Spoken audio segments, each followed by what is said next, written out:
La cuisine japonaise. Elle est, sans aucun doute, une cuisine exceptionnelle et source d'admiration, promue notamment par les animés japonais et films d'animation. On l'appelle également washoku, qui veut tout simplement dire la cuisine japonaise traditionnelle. Wa signifie sommet, paix ou encore harmonie, et est utilisé de nos jours pour désigner tout ce qui est traditionnellement japonais, comme par exemple le waka et le wafuku. Shoku signifie la nourriture. Mais c'est également tout un mode de vie qui est mis en avant.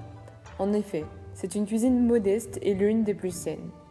Par exemple, le taux d'obésité est de 4,8% pour les hommes et 3,7% pour les femmes. C'est l'une des raisons qui explique que sa population soit celle qui possède la plus grande durée de vie depuis plus de 20 ans, c'est-à-dire 83,7 ans.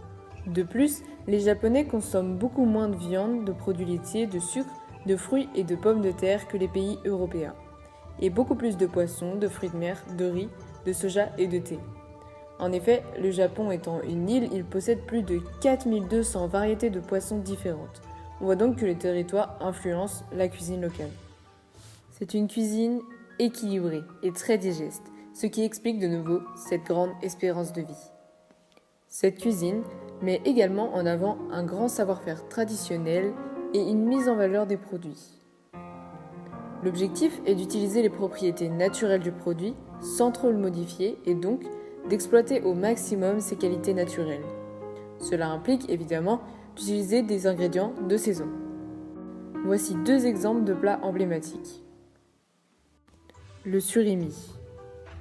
Ce que tu vois sur cette image, c'est bien du surimi qui signifie en japonais poisson haché.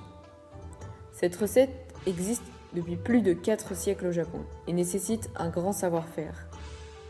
En effet, c'est un mets raffiné réalisé à la main. La chair du poisson frais est émiettée et moulée sur une planchette en bois, puis cuite à la vapeur.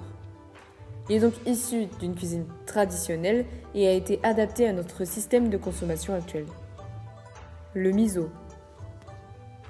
Le miso est composé de soja, de riz fermenté et de sel. On dit également que c'est la nourriture pour l'âme.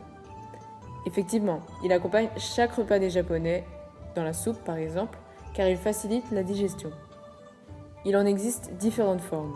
Le miso est foncé au nord du pays et il est plus clair dans le sud, mais également plus doux. Pour la recette du jour, j'ai choisi les gyoza. Je vous conseille vraiment d'essayer, c'est super simple à réaliser.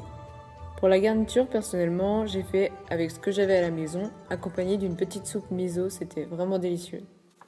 J'espère que cet épisode sur la cuisine japonaise t'aura plu. N'hésite pas à me faire des retours en commentaire. Salut!